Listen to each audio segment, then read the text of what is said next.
"Good morning, Vietnam!" shouted Robin Williams in the film of the same title. It was meant to wake up the residents of the military camp, but in a figurative sense, it referred to the whole Southeastern Asian country. After the American troops had pulled out, new days dawned in the reunited country. It's true that the Republic struggles with economic problems even today, but the decades that have passed since the end of the Vietnam War have created a foundation for development. While even the name of the neighboring Thailand proudly contains Land of the Free, it's never been a colony. In the meantime, Vietnam has survived French as well as American invaders. Don't be surprised that tourism has started to develop only recently. Today, more and more tourists visit this Indo-Chinese country to get to know its 2,700-year-old past, monuments, and wonderful natural beauties. The sun rising above the sea finds the hard-working Vietnamese awake. Many of them start the day with meditation, yoga, or gymnastics, and many follow the tradition of Eastern martial arts. Those living next to the sea often take a morning dip in the water, which is still rather cool at this time of the day. Most of them ride a bike, which has the advantage that it doesn't pollute the air and there aren't traffic jams, even in big cities.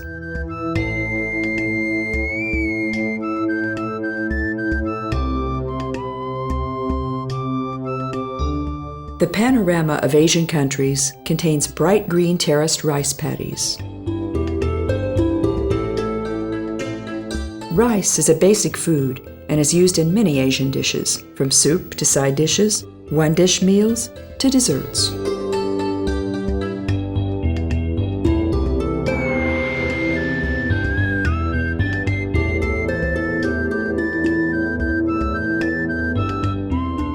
Hanoi was built in the northern part of the S-shaped country on the bank of the Red River, west of Halong Bay. The city was the capital of French Indochina between 1902 and 1953, later the capital of North Vietnam, then after 1976, the capital of the whole country.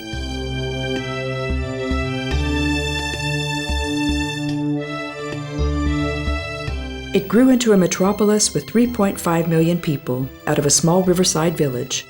Its development is due to the fact that in 1010, the emperor had a palace for his royal court built here, and he made the settlement the capital city of the country with the name Thang Long. The name means lifting dragon and is in close connection with the legend of the foundation of the country.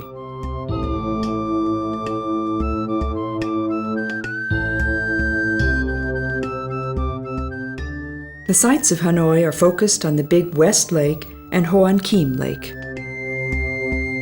Local people like doing sports, playing chess, or sitting in the parks around the lakes.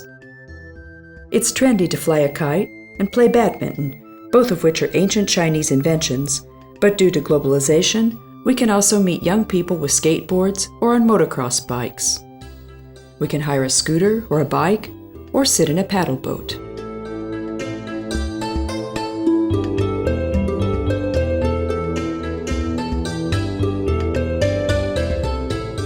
The Chua Truong Quoc Pagoda stands on the small island of West Lake.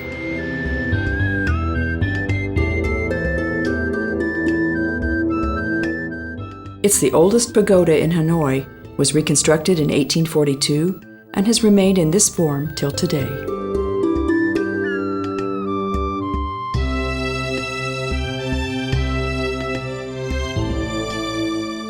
All 12 floors were decorated with statues of Buddha.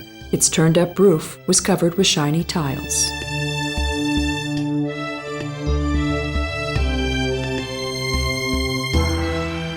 The area east of the pagoda is called Old Town, although it has no authentic monuments. In fact, there are hardly any old buildings at all. It's the descendant of the former trade quarter, and here you can find Textile Street, Shoe Street, Rice Street, Paper Street, or Pot Street. The street names no longer designate the products sold here. The picture is more chaotic than that. At any rate, the wide range of products is huge, and the atmosphere is very exciting. According to legend, a dragon and a fairy lived in this area with their 100 sons. Once the dragon said, "I'm a dragon, you're a fairy, so our ways must part." The fairy with her 50 sons moved into the mountains, while the dragon with the other 50 sons stayed on the coast. The kings Hung, the first rulers of Vietnam, declared themselves the descendants of the dragon. We can encounter this legend all over the country, for example, in the famous Landing Dragon's Bay in the Ha Long. Hanoi was a trade center even before Emperor My Tho. In the settlements situated in the meeting point of 3 rivers, there were already markets in the 5th century. In the 6th century, Li Bi built a fortress made of pails and bamboo to protect them from the Chinese. In 1010, the emperor's court moved here, and the rulers lived in the Forbidden City till 1802.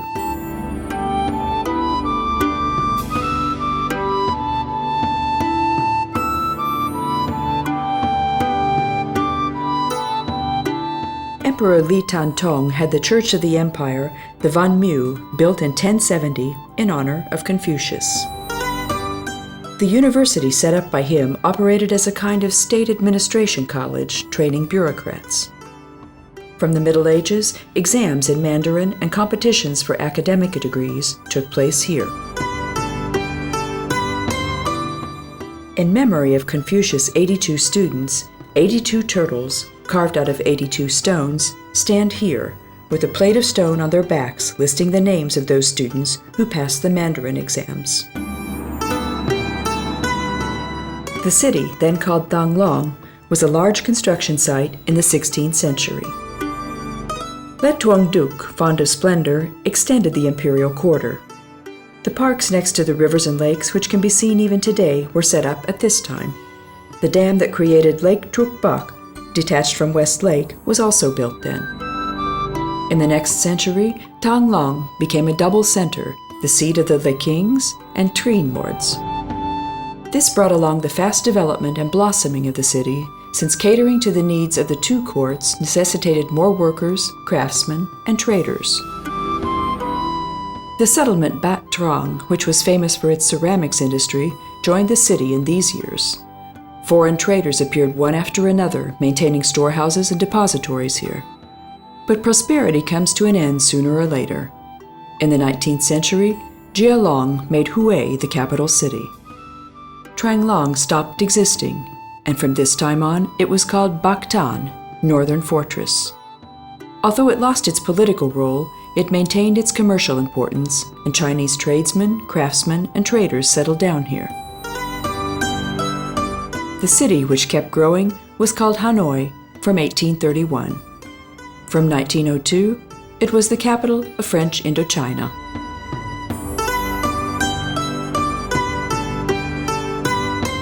The British writer Cecil Lewis thinks, "Roofs lined up behind each other resemble capsized boats, and all of them twinkle in the sunshine."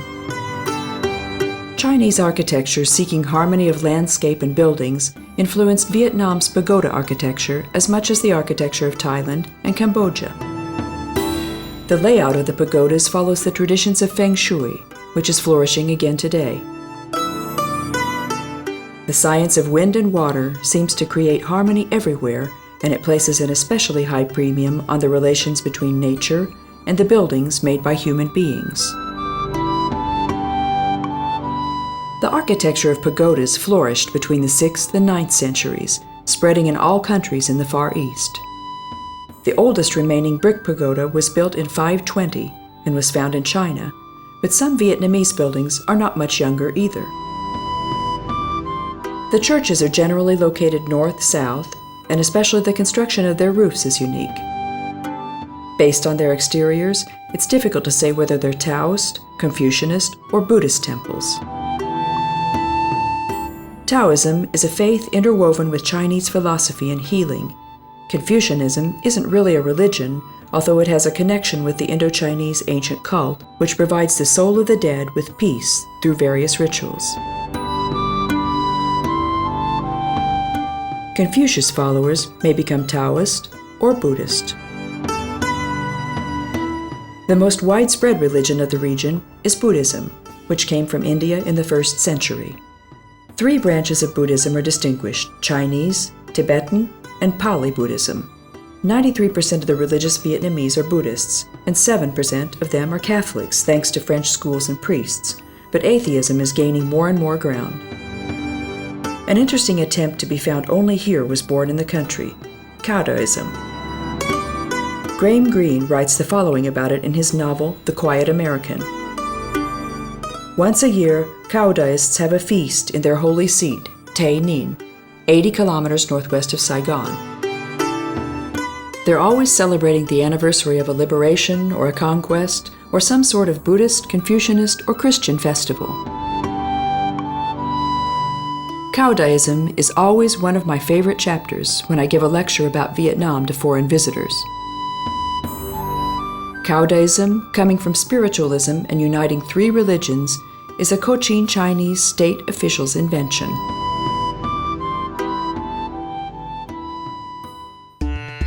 The Museum of Fine Arts, which displays the works of Vietnamese artists, can be found near the Church of Literature.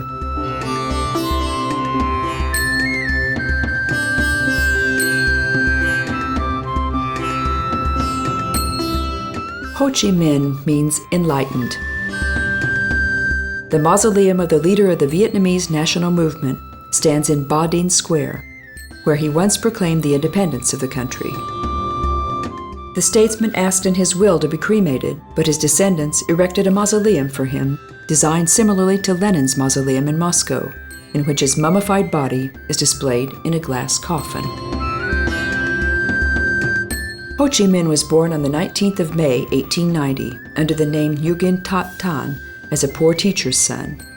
He lived in poverty during his adolescence, was given a Confucianist education, and finished grammar school supported by the French.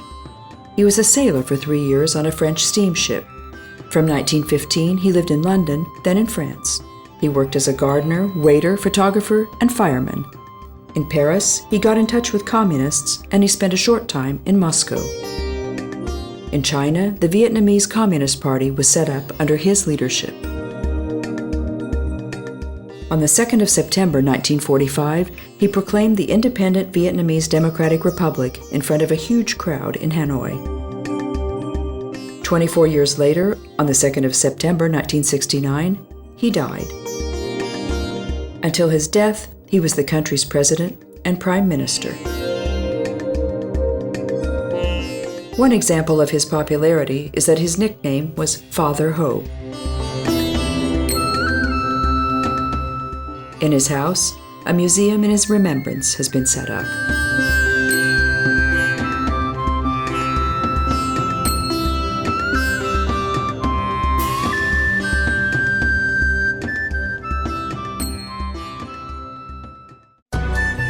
Opposite the War History Museum, a statue of Ho Chi Minh's ideal, Vladimir Ilyich Lenin, can be seen.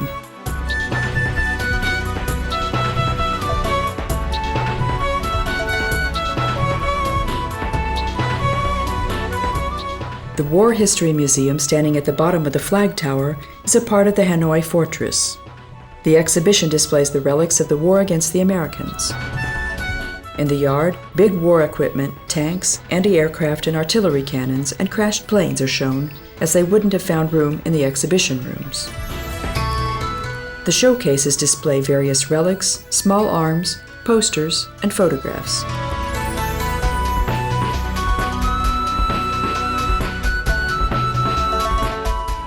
Despite the 33 years passed since its end, the Vietnam War is the first thing to come to mind if we mention Vietnam. Of course, this is partly because America hasn't been able to process the defeat suffered there, and the war gets a part in hundreds of books and films even today.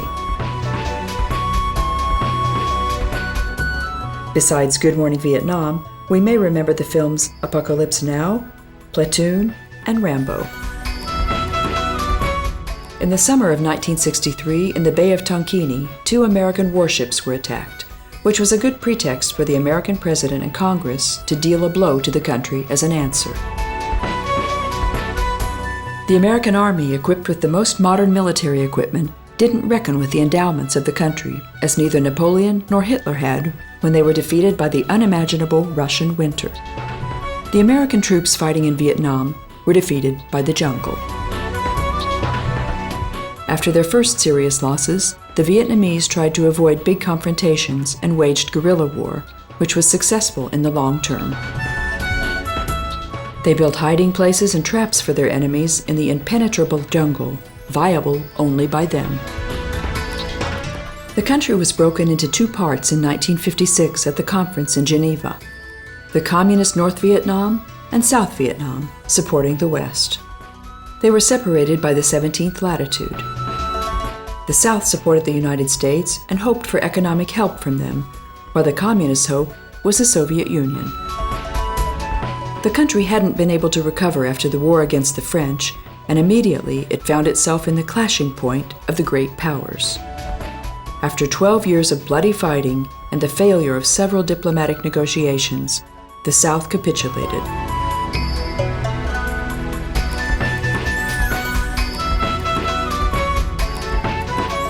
In 1975, the war, in which 58,000 Americans, 250,000 South Vietnamese, and almost 1 million North Vietnamese died, was finished. The number of civilian victims reached 4 million. The economic damage is inestimable.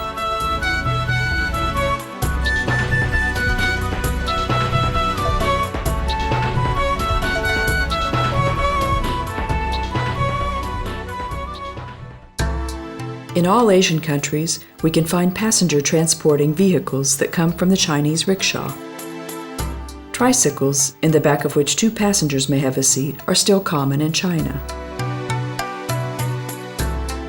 Motorized versions of this also emerged in Hong Kong, Indonesia, and Thailand, where they have a nickname of tuk-tuk, named after their typical sound. The vehicles similar to rickshaws are called cyclos in Vietnam. The name of the smaller lake lying southeast of Lake Great West is Hoan Kiem. In the middle of the lake is the famous Turtle Tower on a small island.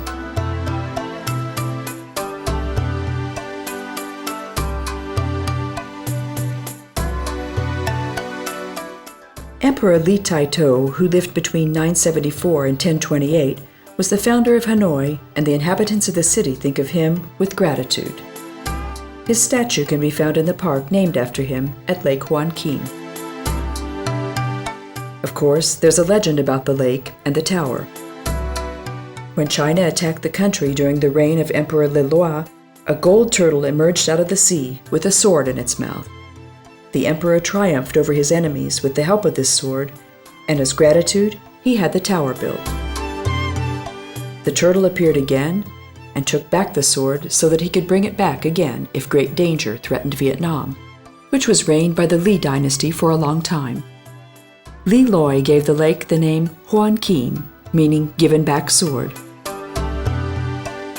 On the small island of Lake Ngoc Son, a temple stands in memory of Trong Hung Dao, who was honored in the war against the Mongols. On the east side of the lake, approximately on the side of the main post office, the Five Dragons Pagoda used to stand, and off to the west, where inside the Hanoi Fortress a war history museum can be found, the Emperor's Palace lay. It wasn't just one palace, but a real city consisting of palaces, administration buildings surrounded by a wall, and as in Peking, it was called the Forbidden City. Unfortunately, nothing has remained by now. We can meet only reconstructed drawings in museums. Thus, we have no idea of the pomp and luxury that characterized the emperor's court. 15 lakes of various sizes can be found inside the city. All of the larger ones have an island with a temple, pagoda, or monument.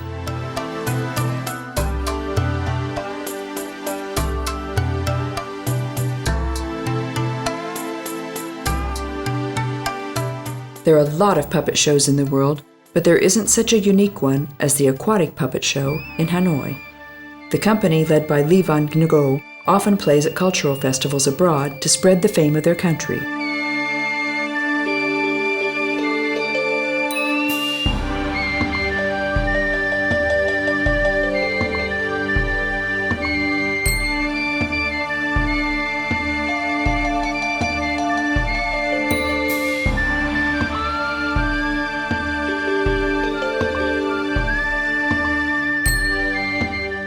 The idea of the aquatic puppet show is alleged to have been born in the minds of the people working in the paddies. The puppet actors move their marionettes behind the curtains while standing in the water up to their knees. In their program, consisting of 17 scenes, they perform, for example, how Emperor Le Loi met the turtle bringing the sword, and many other Vietnamese legends. They mainly perform legends that foreign visitors may be familiar with.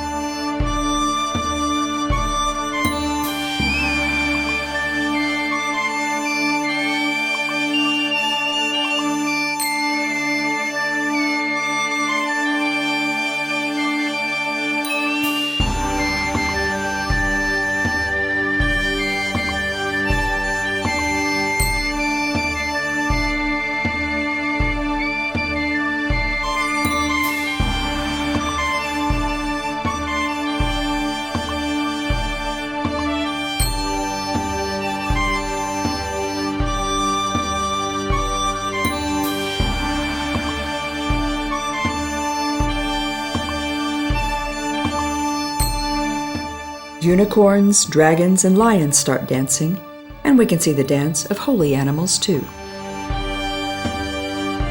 We can see budding paddies, buffalo pulling the yoke, harvest, and fishing, that is, the activities which have become common during the centuries. But we can have a look at the life of the imperial court. A special technique makes it possible for a fire-spitting dragon to emerge from the water.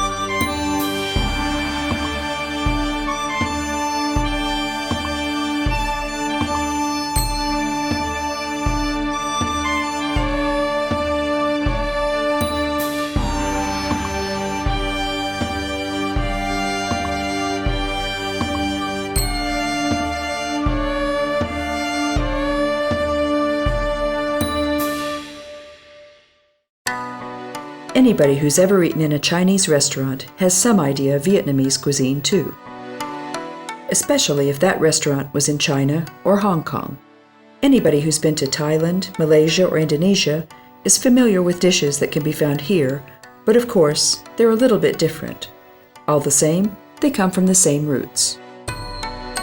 According to many people, Vietnamese cuisine is less hot and less spicy than the Chinese one, which is why some foreigners prefer it. In France, for example, there are at least as many Vietnamese restaurants as Chinese, and they're very popular. According to Quentin Cru's International Menu Guide, due to the French colonists, Vietnamese cuisine has more sophisticated and refined flavors than other Southeast Asian cuisines. The main food is rice, of course. Pho, which they eat in soup, is a kind of pasta made of rice flour, but they also eat it without soup in an endless number of ways, with beef, chicken, fish, or mussels, for example. Chow is like a vegetable dish, seasoned with vinegar and garlic. Rice is also served as a side dish with vegetables, meat, and fish. While in Europe we're only starting to become acquainted with basmati rice, jasmine rice, and wild rice, countless kinds of them are for sale here. They can be seen in baskets next to each other at the markets. Xoi, a sticky rice which is different from steamed rice, is very popular. Rice can be mixed with beans, hazelnuts, or eggs, for example. They make small dumplings from the sticky rice, which can be eaten with chopsticks more easily. In Vietnam, people eat meat as well, like chicken, duck, beef, and pork. The most exotic but terrible for Europeans is dog meat, which is so widespread here that there are small diners specialized in it. Of course, not every kind of dog is suitable for eating. They're bred for this purpose. By comparison, Roast worm is a delicacy here. Vietnam has a long coast, which is why dishes made from fish and seafood abound. Possibly influenced by the French, they like eating snails and snakes.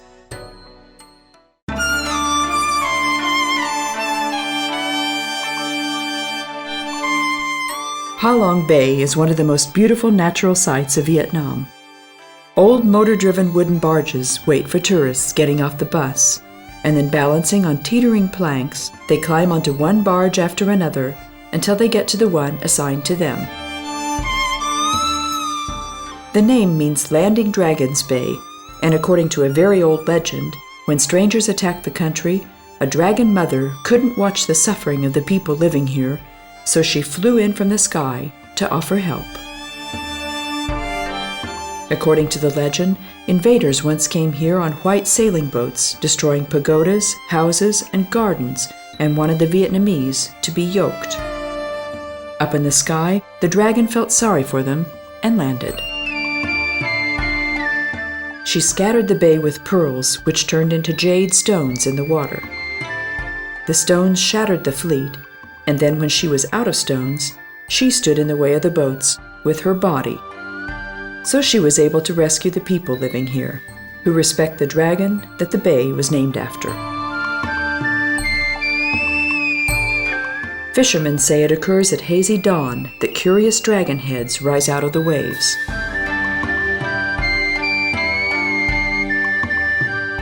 But scientists think the islands arose 500 million years ago when the surrounding mountains sank into the sea.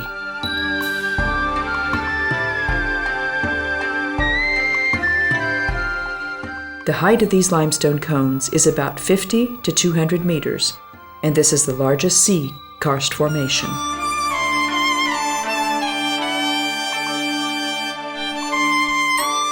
The limestone cones of various shapes are worn away by erosion and salty seawater, so they're always changing throughout the decades and centuries.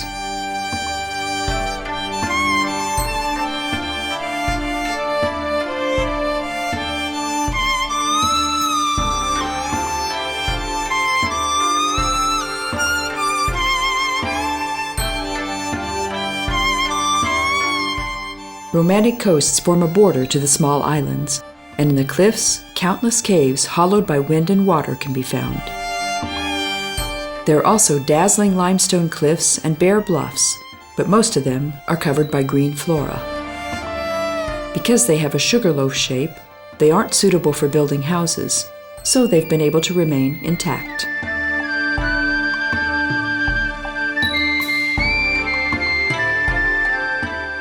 In the bay, we coast alongside floating villages. The small huts were built on poles because the fishermen working here didn't find a horizontal area suitable for building houses. The people living here have done the same thing every day for centuries. The huts are furnished modestly: rush carpets for sleeping or hammocks, some chairs, a small cooker, and fishing equipment. Here and there, the sounds of a TV or radio working by battery are audible through the slits in the bamboo walls. From the wooden mole of the harbor, steep stairs lead up to the dripstone cave called Hang Sung Sot, which consists of 2 big rooms. It's true, though, that the first one is 30 meters high. In the second room, called Cheerful Castle, we can see dripstones shaped like humans and animals. As the flickering light infiltrates through the side entrances, we feel as if the fairy creatures around us were coming to life. The dripstones hanging from the ceiling are called stalactites. Those on the ground are stalagmites. They grow extremely slowly, but if they meet, they create a lace-like wall.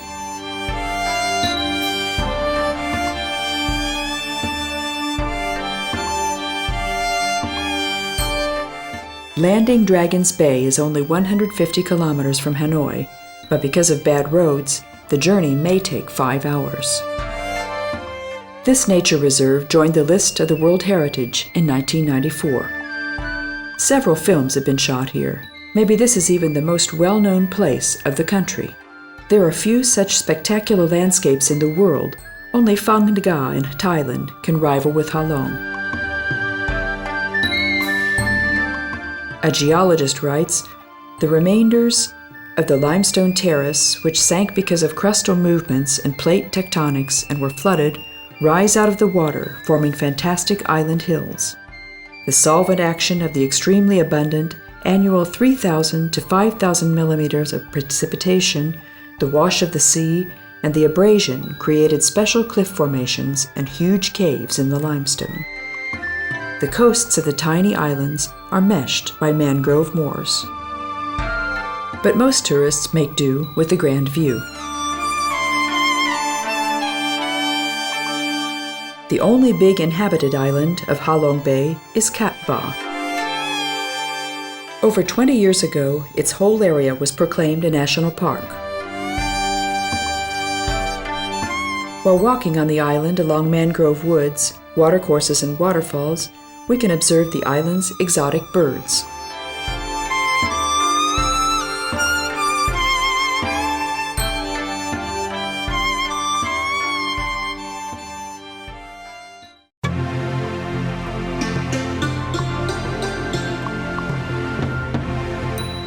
Sapa is the biggest city of the mountains along the Chinese border.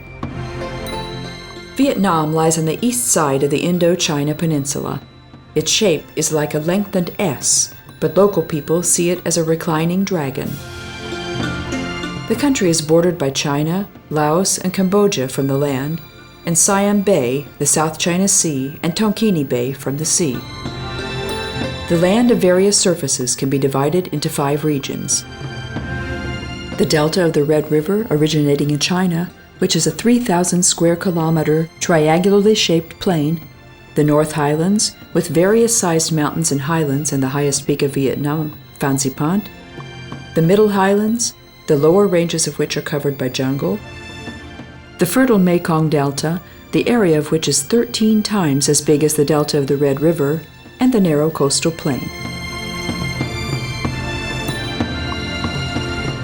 Near the rivers and on the plains, rice is grown, but other agricultural work is also done here.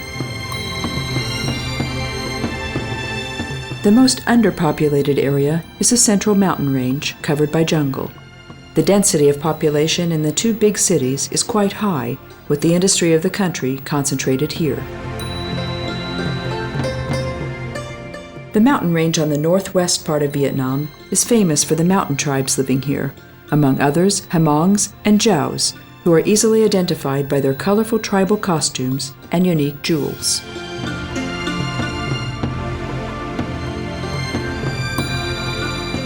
Many people come here to climb the highest peak of the country.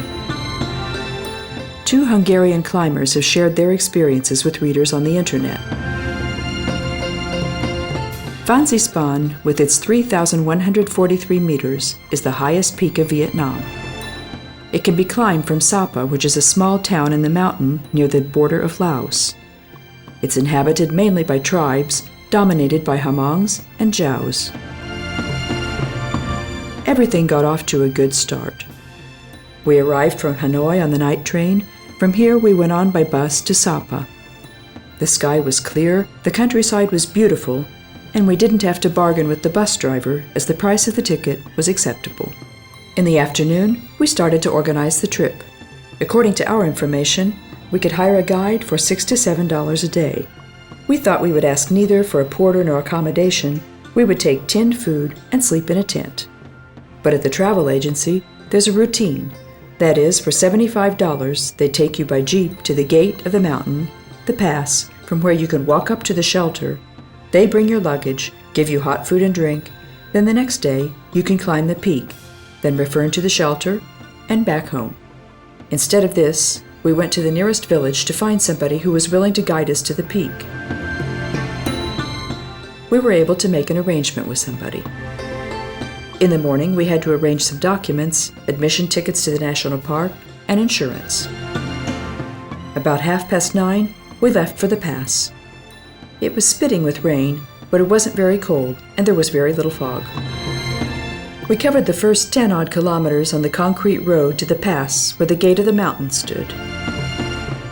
Meanwhile, we took pleasure in the view, although it was raining more and more heavily. Near the pass, we admired the Silver Waterfall. The gate of the mountain is made of wood, and there was a building where one of the workers of the national park checked our documents. Wishing us a good trip, he cleared the way for us. By this time, it was pouring down and fog descended, or we went into the cloud. Anyway, we couldn't see much.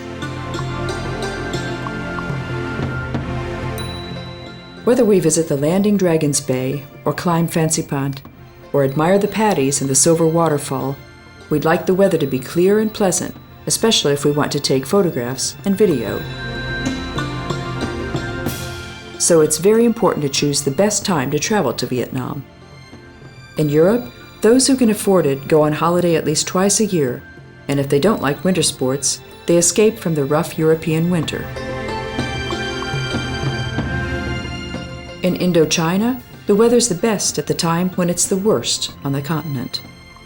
There's tropical monsoon climate here, meaning that only 2 seasons alternate with each other. In the summer months, it's unpleasantly hot and there's a lot of rain. It rains almost every day. It's hot in winter too, but the weather's more pleasant and drier.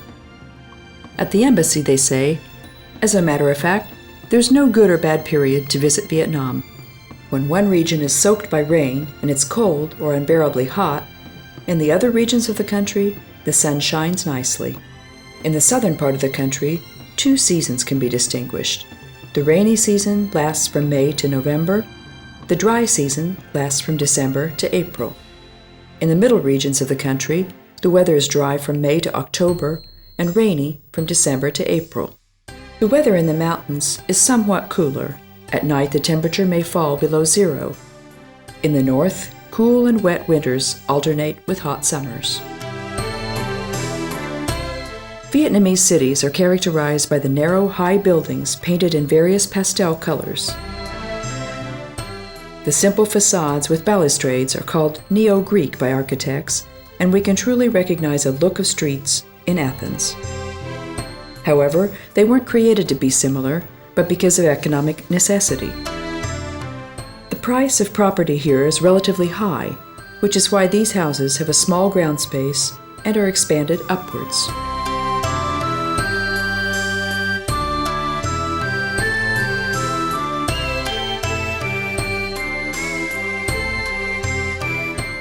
In Vietnam, several Christian churches can be found even in small country towns. Gio Pan Catholic Church is the heritage of the French colonial past.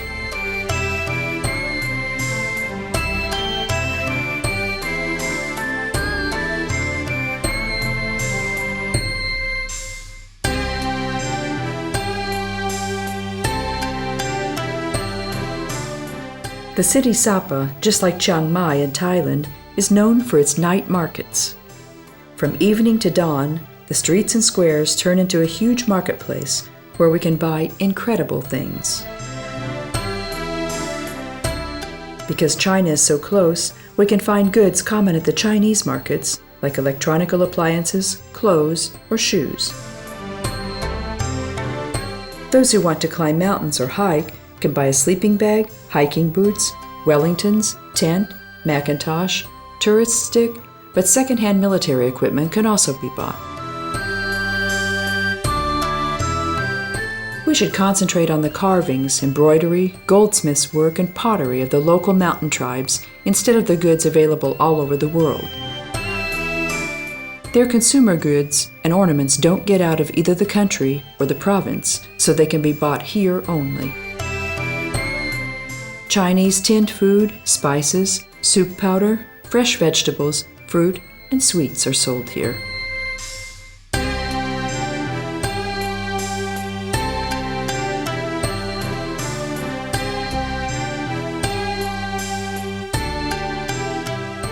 Like in Laos and Thailand, here too we can find brandy with a snake in the bottle. Asian people think this drink has curative powers. There are also versions in which a scorpion or echidna, ginseng root, or seaweed can be found. The Silver Waterfall, in Vietnamese Tac Bac, can be approached from Sapa or the near Cat Cat. We can get here by asphalt road, on foot, or by taxi, but there are also hikes, which include the price of the admission tickets organized by travel agencies. From here, we can climb Fansipan, but we have to hire a local guide and devote at least 3 or 4 days. Average tourists are eager to get to know the members of the mountain tribes. We can buy some really beautiful work of craftsmen and have our pictures taken with them. They gladly show us how they make and embroider their tablecloths, clothes, caps, and bags. We couldn't take a more unique souvenir for those at home, and we can show in the photographs and videos how and where they were made.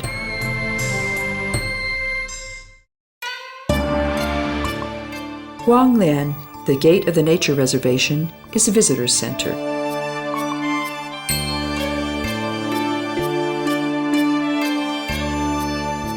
Some tribes living here are the relatives of Karens and Meos of North Thailand. Hmongs can be identified by their blue clothes, Jaos by their shaved foreheads. Yaos live in South China, Laos, Thailand, and Vietnam. There are about 50 to 60,000 of them. They're the traders of the mountains, and their habits show Chinese influence. Most tribes are of Tibetan origin, whose ancestors left the country for religious or political reasons and settled down in the neighboring countries, where they mixed with the people living there, mainly with the children of other mountain tribes. Some ethnical groups are a mystery, even for anthropologists. They used to live mainly from agriculture, and they often grow opium. As a result of their so-called clearing-burning agriculture, they migrated from their habitation every 8 to 10 years. Today, there are more craftsmen and traders among them than farmers, and more people can live from curious tourists. Water buffaloes are muscular and shiny black. Farmers wear the same cone-shaped raffia hats as their ancestors. Paddies are terraced and incredibly green. Bamboo huts are shaded by palm trees, and it's impossible to describe the colors of the sunset. The exoticism of the East wafts through everything, so it's impossible to take a bad photo.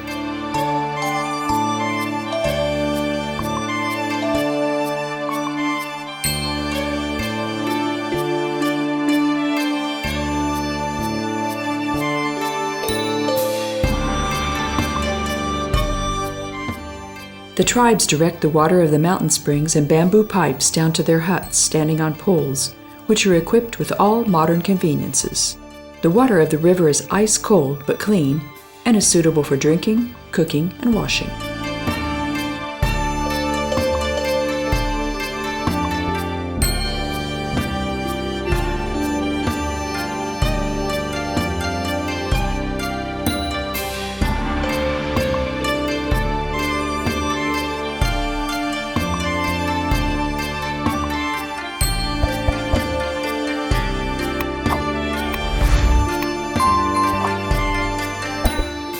The fish in the fast-flowing rivers are the prey of the male members of the tribes.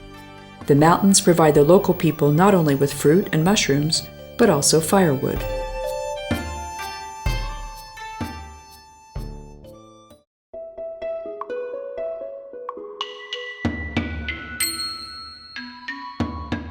Hue, which is in the middle of the country, is visited by more and more tourists.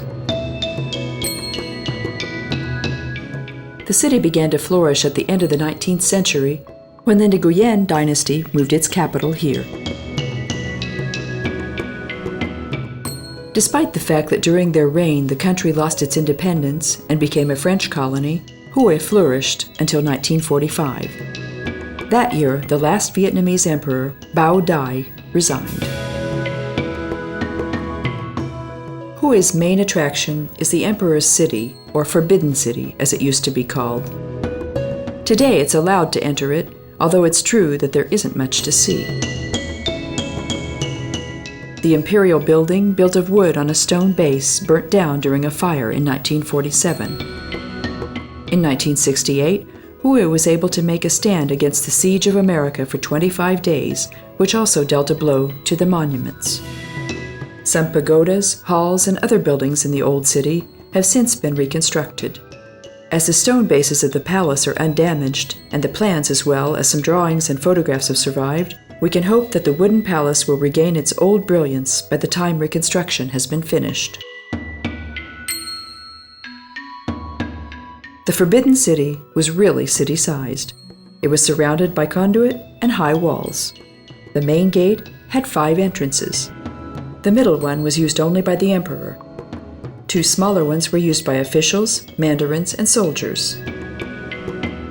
The 2 huge gates on the sides were for the emperor's elephants. Ceremonies took place in the first courtyard, the officials standing according to their positions, greeting the emperor. The Supreme Harmony Room was used at more solemn ceremonies. Coronations took place here, and this was where envoys from abroad were welcomed. The Purple Palace was the private suite of the emperor and his family. Besides them, only the most important servants were allowed to enter here, including the concubines with their guards, eunuchs, the cooks, servers, cleaners, and court musicians, as well as the actors acting in the theater of the Purple Palace. Thus, this group of servants consisted of hundreds of people. The size of the Purple Palace was accordingly big. The 9-meter walls surrounded an approximately 300 by 300 meter area. Inside the walls, palaces, terraces, halls, pavilions, gardens, and theaters could be found. Emperor Jia Long's palace stood here for 141 years. Its former pomp can be imagined only with the help of the informative signs. Being a concubine was not all that luxurious as it may seem to be. It's true that the chosen girl was given everything. Even more, she could support her family as well, but she wasn't allowed to meet her relatives, and she needed a special permission to meet and speak to her mother only from behind a bamboo screen. If she fell ill, the doctor wasn't allowed to talk to her and was only allowed to feel her pulse. There were 9 classes of concubines whose clothes were different according to this ranking. Newcomers first had to acquire the etiquette of the court. In the first half year, they didn't dare to say a word lest they make a mistake. The emperor's officials, in the interest of their own progress, often offered their daughters of their own accord.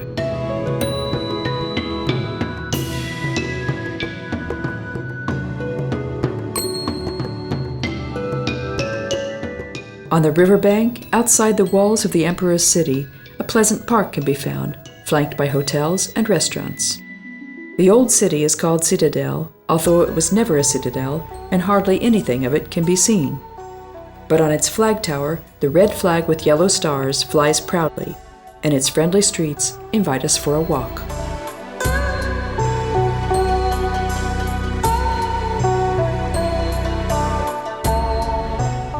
Emperor Tuduk is recorded to have had 104 concubines guarded by eunuchs. We don't know how many of them he really used. His successor, Min Mang, is recorded to have slept with 5 women each night, the result of which was 142 children produced by him. In the theater, classical Chinese plays were performed to entertain the emperor. After lunch, 5 concubines fulfilled his every wish. One of them prepared his tobacco for him, another one sang, another fanned him. The emperor's meals consisted of 50 courses every day, which were made by 50 cooks. Rice was sorted grain by grain, and of course there were people who tasted the dishes before serving. The descendants of the emperor's cooks still live in Hue, so in the restaurants here we can find some really enjoyable special dishes. There's no one to taste test before us, but there probably isn't anyone who would like to poison us.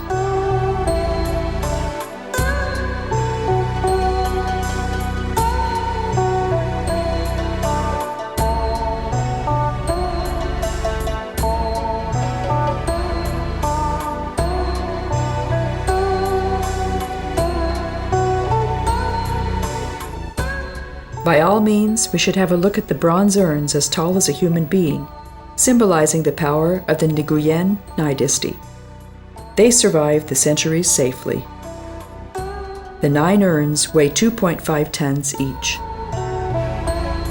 Each was dedicated to an emperor and was decorated with carvings depicting landscapes, the moon, the sun, and the clouds.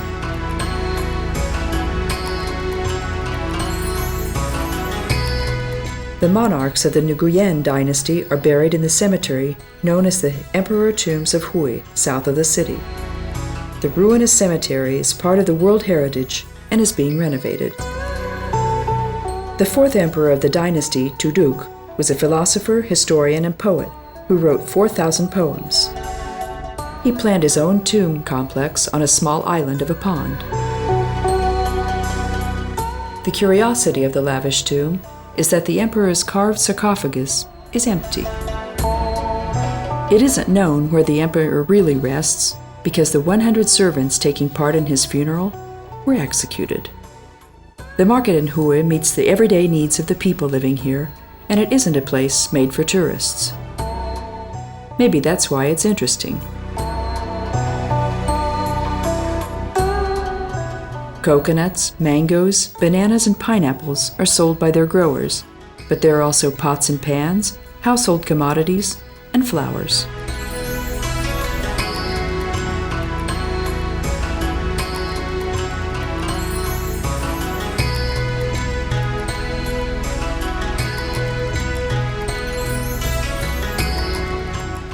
At the market, skillful women make incense sticks of various scents, which are well known all over the world.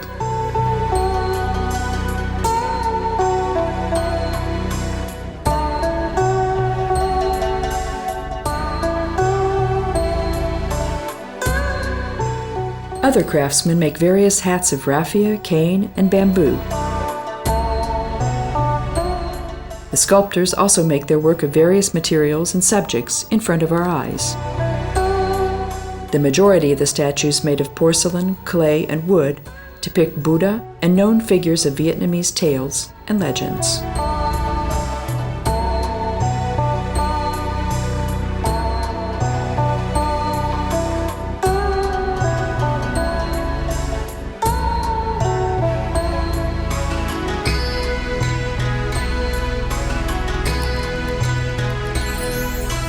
Par Phun, that is the fragrant river which flows through Hue, is the third most important river in Vietnam. By boat, we can approach the famous emperor tombs. The tomb of the founder of the Nguyen dynasty, Gia Long, was built on one of the small islands of the river.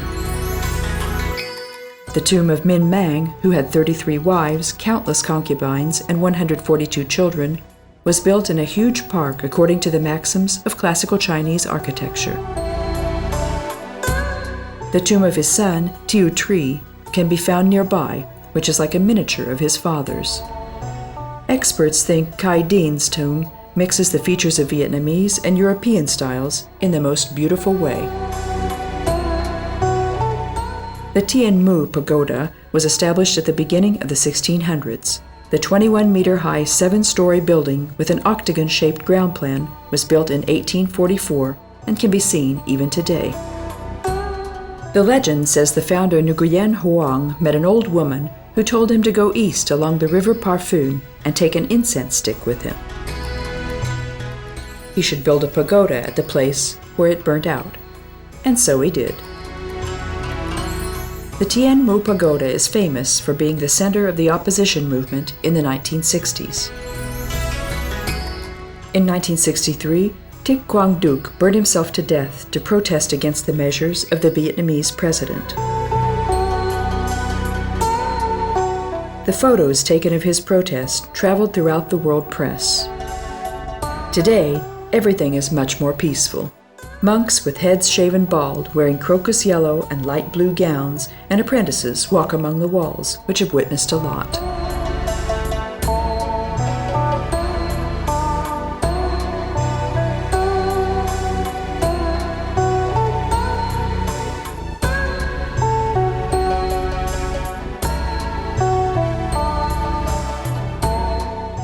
We pass ships decorated with colorful dragon heads and depicting sea snakes and other monsters, and we go on coasting towards the southeast, towards Hoi An.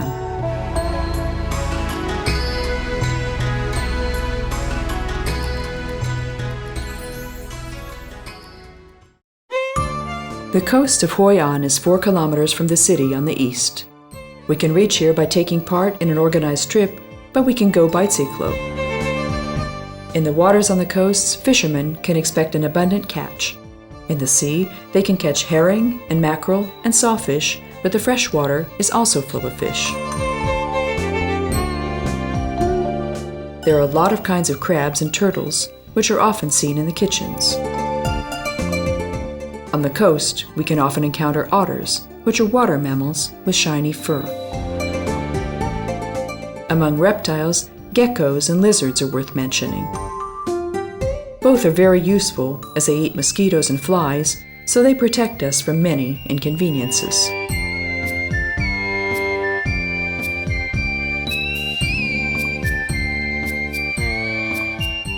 The beach gives us all the facilities that the beaches in Southeast Asia usually do, including diving.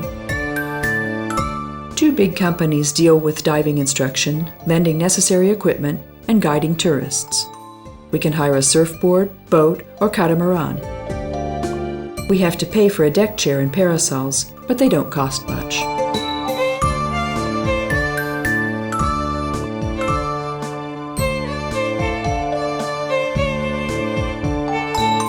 Hoi An's sandy beach with palm trees lies where Tokini Bay meets the South China Sea. This side sea of the Pacific Ocean attracts bathers with its friendly turquoise blue water, pleasant temperature, and spectacular snow-white waves. On the beach, those obsessed with sunbathing can lie, while a little further from the beach, coconut palms offer welcome shade.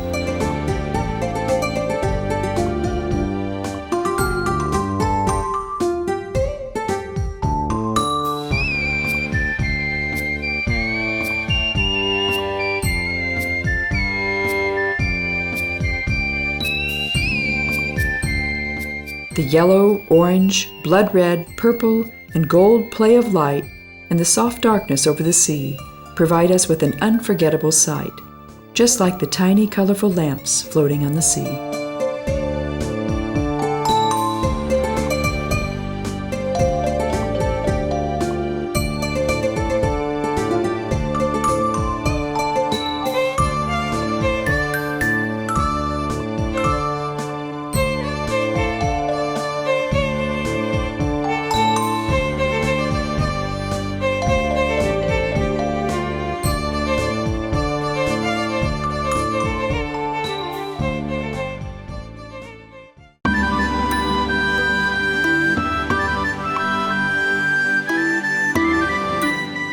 Hoi An City lies south of Hue and Da Nang, in the middle of the country. Its beach is a popular seaside resort, and its old town has been a part of the World Heritage since 1999. Despite this, not much reminds us of its former greatness. Hoi An used to be the busiest and most important harbor of all Southeast Asia. Arab travelers mentioned it in the 10th century, but it had its heyday starting in the 17th century. Its harbor was the meeting point for English, French, Dutch, and Portuguese commercial ships, Japanese sailing boats, and Chinese junks. Among these ships, beautiful opium clippers, the fastest boats ever built, lay at anchor. All the fitments of the boats were made of copper and brass and mahogany. Their sails were made of the best canvas, and they were always left with brand new ropes, wrote James Clowell, who always brought the exotic East to mind in his adventure stories.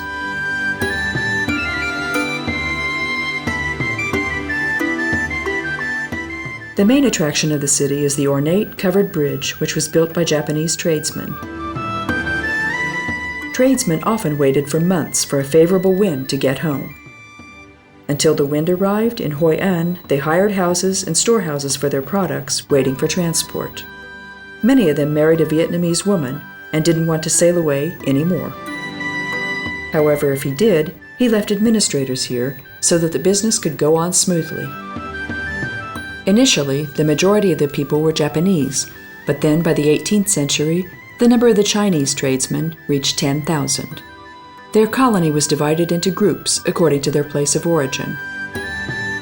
They built an ornate hall which functioned as a real community house. It was used for meetings and celebrations and as a church built in honor of their ancestors. the flourish was ended by the slow, natural filling of the Two-Bone River. After this, the big ocean liners docked in Da Nang.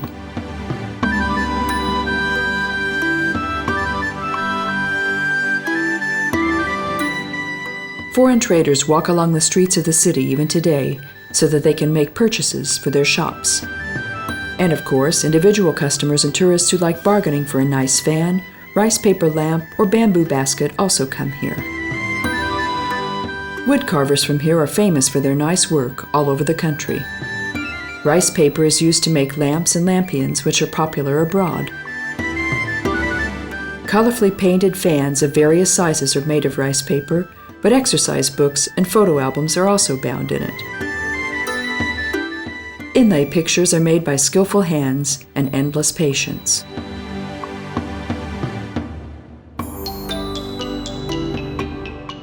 They're special because of the wood cut thin as hair, bark strips, bamboo and raffia pieces, and the various colors of which form the picture.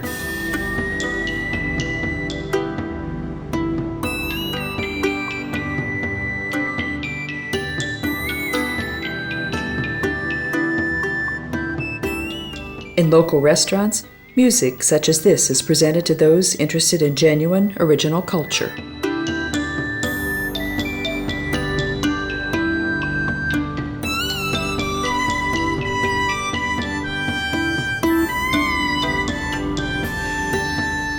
"40 kilometers from Hoi An, we can find My Son, the religious center of the Kam civilization, which also belongs to the World Heritage. The brick buildings, which can be seen even today, were built in the 6th century, but there had been wooden sanctuaries here 2 centuries before. For 6 centuries, the successive monarchs had temples built one after another in honor of former kings and gods, whose forms became mixed in their faith.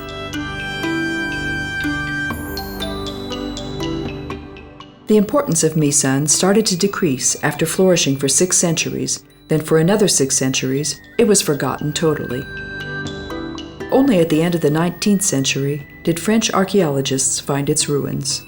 They started to excavate it, and then politics interfered.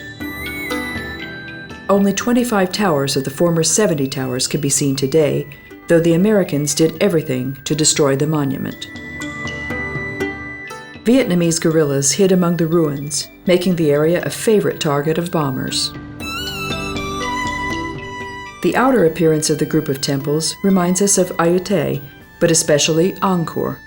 Though its appearance at its peak is no longer visible, the shape of the remaining red brick towers is similar to the Khmer religious centers of the region. But we mustn't forget that in the case of My Son, we're talking about Kham culture, which may be older than that of the Khmer. Angkor in Cambodia, which is the biggest building complex of this type in the region, was built around 1100, when My Son had already been built. It had been built by the Kampa monarchy, who lived in what is the southern part of Vietnam today, and rebelled against Khmer monarchs, invaded, and burnt Angkor. 2 or 3 centuries later, Thai kings attacked it and burned the reconstructed Angkor, and then they built their own capital, Ayutthaya. My Son is interesting not only because of its history, but also its architecture. We've become accustomed to the habit of laying bricks and mortar mixed with cement and lime. Here, the bricks were stuck together with a kind of resin from a pine-like plant. Around the finished building, a bonfire may have been lit to help the material solidify. In this way, they got such strong binding without gaps that it became possible to carve the reliefs directly in the brick walls.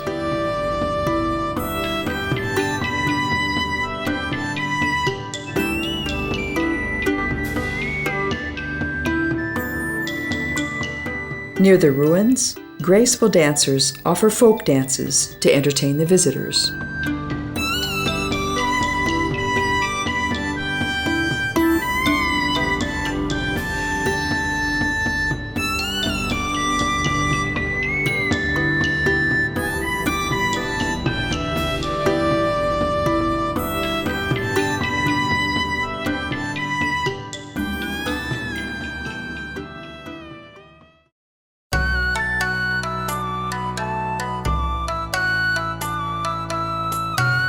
we go on towards the south, towards the former capital.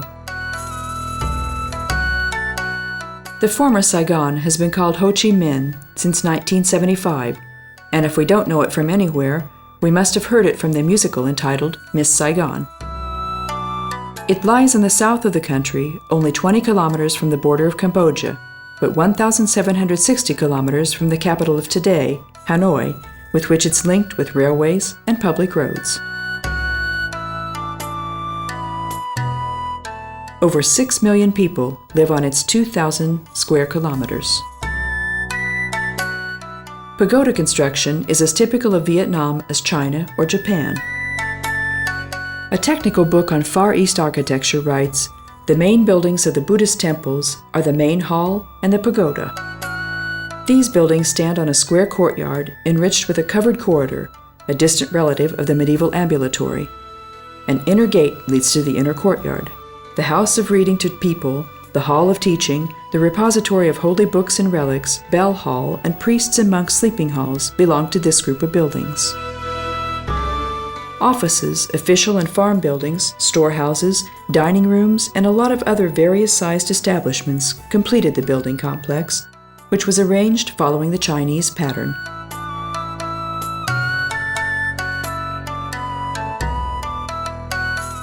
It's typical of Saigon that among the Asian pagodas we can find more French-styled buildings than in other parts of the country.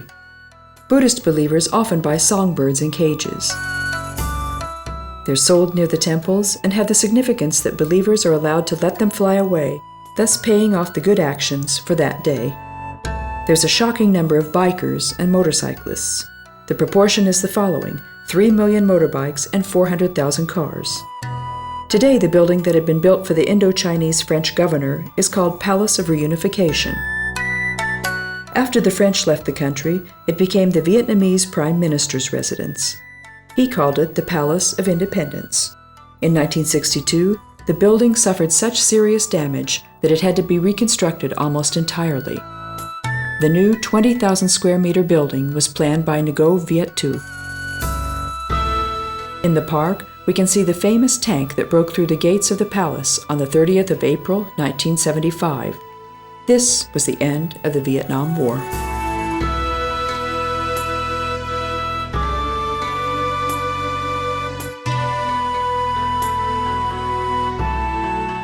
The ornate palace built by the French between 1901 and 1908 is used today as the town council, and that's why it can't be visited inside.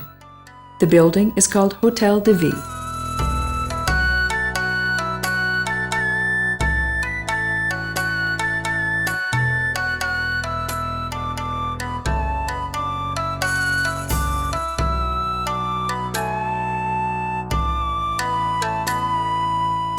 We may not need to go to the main post office, but the building is so beautiful that it's worth it just to take a look.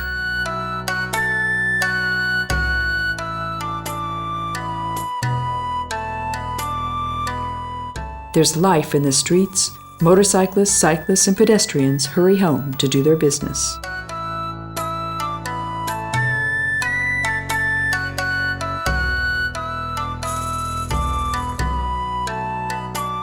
But there are those who can sleep peacefully, even in this chaos.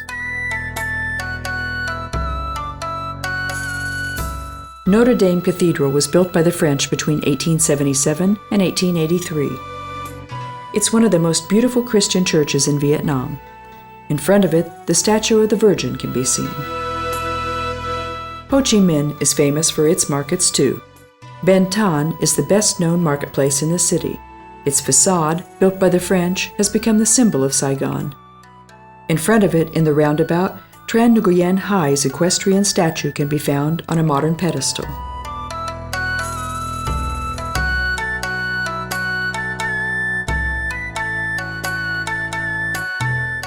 The stalls selling vegetables, fruit, and flowers are very exotic. There's a lot of sunshine and high humidity, which are both favorable for growing plants. The jewel of the flower markets is the orchid, which has several shapes and colors. At the stalls of the fruit sellers, less-known fruit are for sale, such as rambutan, lychee, pomelo, mango, carambola, kumquat, papaya, and avocado, from which unusual works of fine art are made.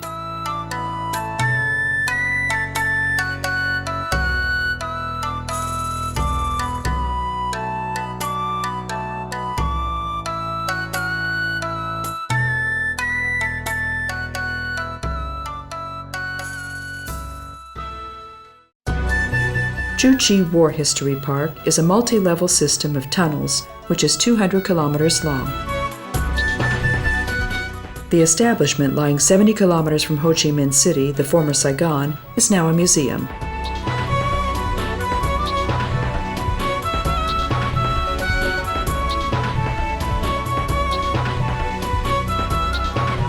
The Vinh Moc tunnels were dug by country people to ride out the bombings 15 to 20 meters deep under the ground. Chu Chi tunnels were built by soldiers so that they could attack the enemy from there.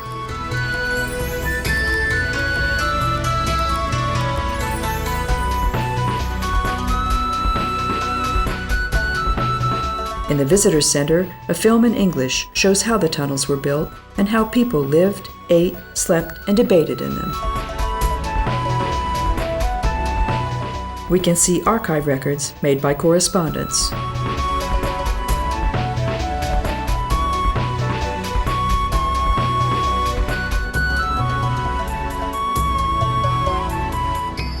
Then we can walk along the corridors and look at the rooms.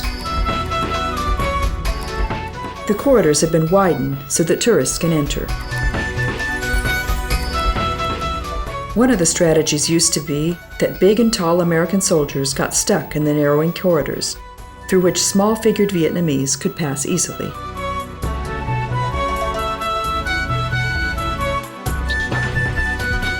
At the military workshop, we can buy souvenirs, and in the local range, we can try out some weapons of that time for a sizable fee.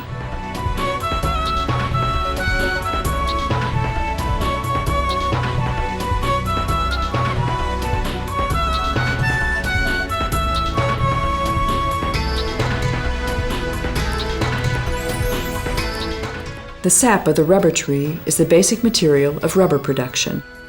The seeds of the originally Latin American tree were smuggled to Southeast Asia by Henry Wickman.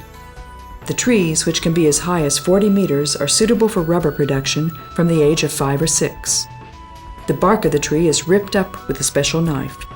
Along the cut, running in a spiral shape, the sap of the tree drips down into a small pot fixed to the tree.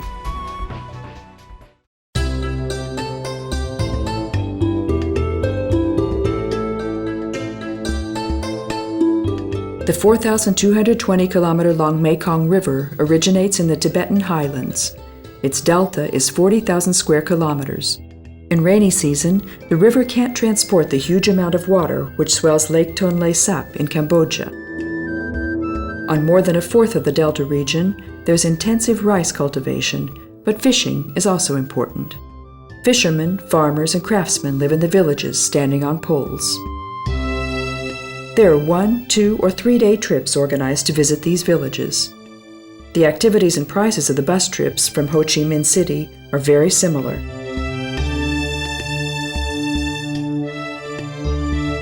An entry in a guidebook says, Bao Dinh channels can be reached after a 2-hour journey. From here, we can reach the city My Tho by boat. My Tho is a typical water city with inhabitants traveling by boat and with houses standing on poles in the water. There's always a 1-hour free program here at the market where everybody can go shopping. Surprisingly, the sellers sell their goods at sensible prices. From here, the group goes on by boat to visit the 4 islands, the islands of Turtle, Dragon, Unicorn, and Phoenix. Lunch is usually eaten on the island of Turtle. We can see everywhere that huge eyes are painted on the bow of the boats. Legend has it that they're painted to frighten away the water monsters. Seeing the huge eyes, the wicked water monsters believe that they've met an even bigger monster, so they run away.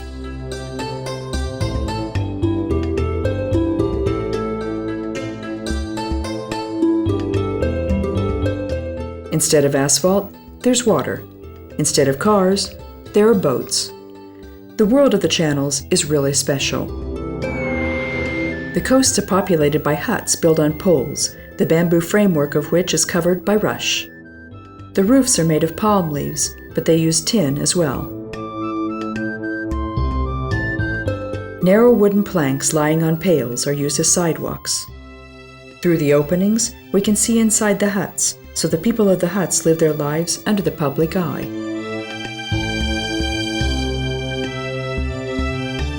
Craftsmen also live here, and some of them live on raffia spinning, making rush, baskets, and hats. The men's main activity is fishing, and many of them are involved in trade and transportation of goods. The channels have their own market, as every settlement does, because the goods for everyday life need to be bought somewhere.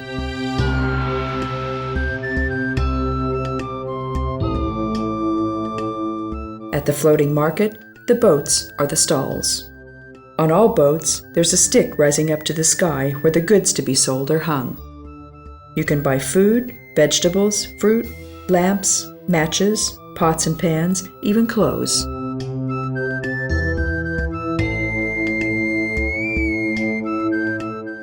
The barges are sometimes so packed that it's a wonder they don't sink under the weight of melons, cabbages, or pineapples.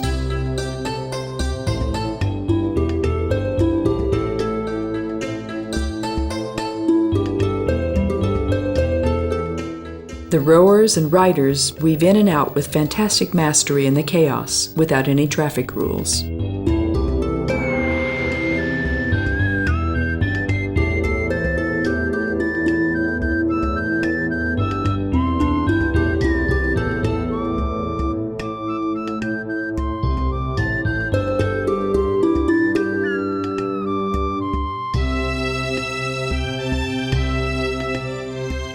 Fishermen move the fresh catch from their boat to a smaller one, and they start down the channels on them.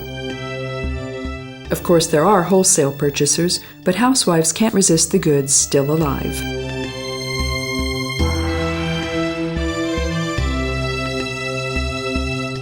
Not only fish are caught in the nets, but also mussels, crabs, and other seafood, which they chop up with scissors, roast, and eat.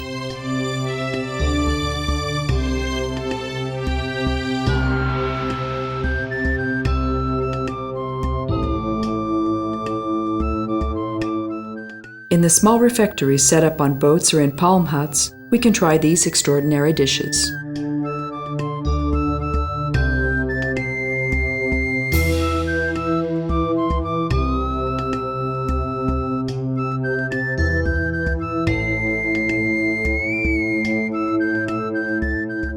Asian people peel pineapples with their huge knives amazingly fast and skillfully. There are few more delicious delicacies than fresh pineapples. The boats groan with piles of the fresh spiny fruits and coconuts.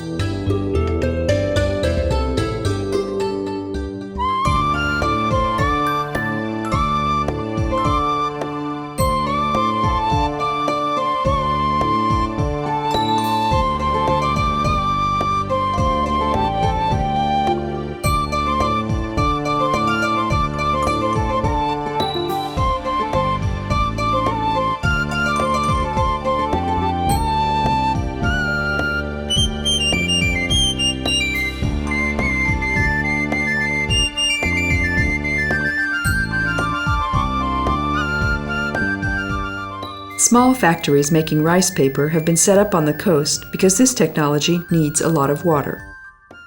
The rice paper made in a traditional way is the basic material of not only lamps and lampshades, but it's also used at the press. It's sold in hobby shops all over the world and is used in many ways. Of course, the demand of wholesalers is satisfied by bigger factories. This manufacture shows tourists the process of production.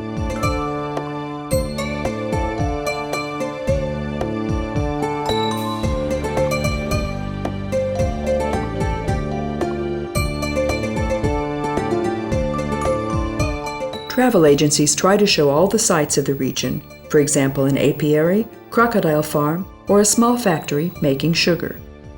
Between the attractions, we can travel by boat.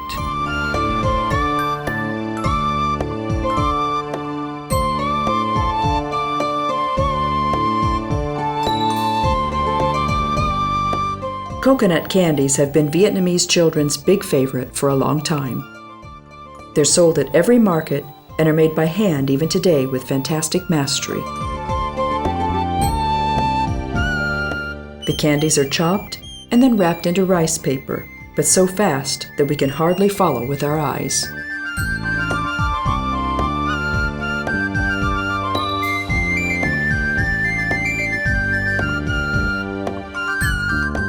The disorderly network of natural and artificial channels with fishermen and traders living on their coasts is an exotic sight of Thailand and Vietnam.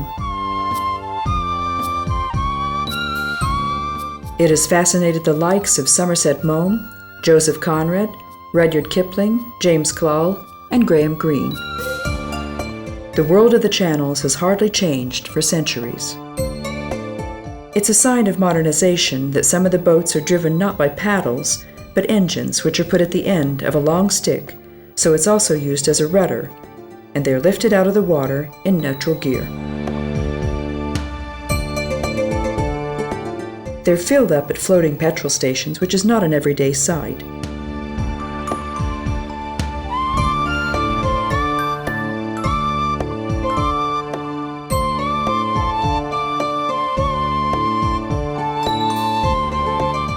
There's no electricity in most huts on poles, but we can hear music coming from battery-operated cassette recorders. Clean drinking water is carried in huge balloons by boats because the water of the channels is not fit for drinking, especially since motorboats are used. Let's see how the geographer Janusz Kubaszek saw the world of the floating market. On the winding channels flanked by palm trees, there's hardly any free surface. Boatmen turn their paddles with magic skills, and they never crash. We can meet floating kitchens as well. In some flatboats, fish and crabs are roasted on live coals. Rice and soup are cooked on a tiny iron cooker. They're handed on plates to the customer, who sits on a boat and also offers something to buy. The colorful sight of sellers all over wearing colorful clothes, broad-brimmed cone-shaped raffia hats sitting on their boats, loaded with fruit and vegetables, remains an unforgettable experience forever.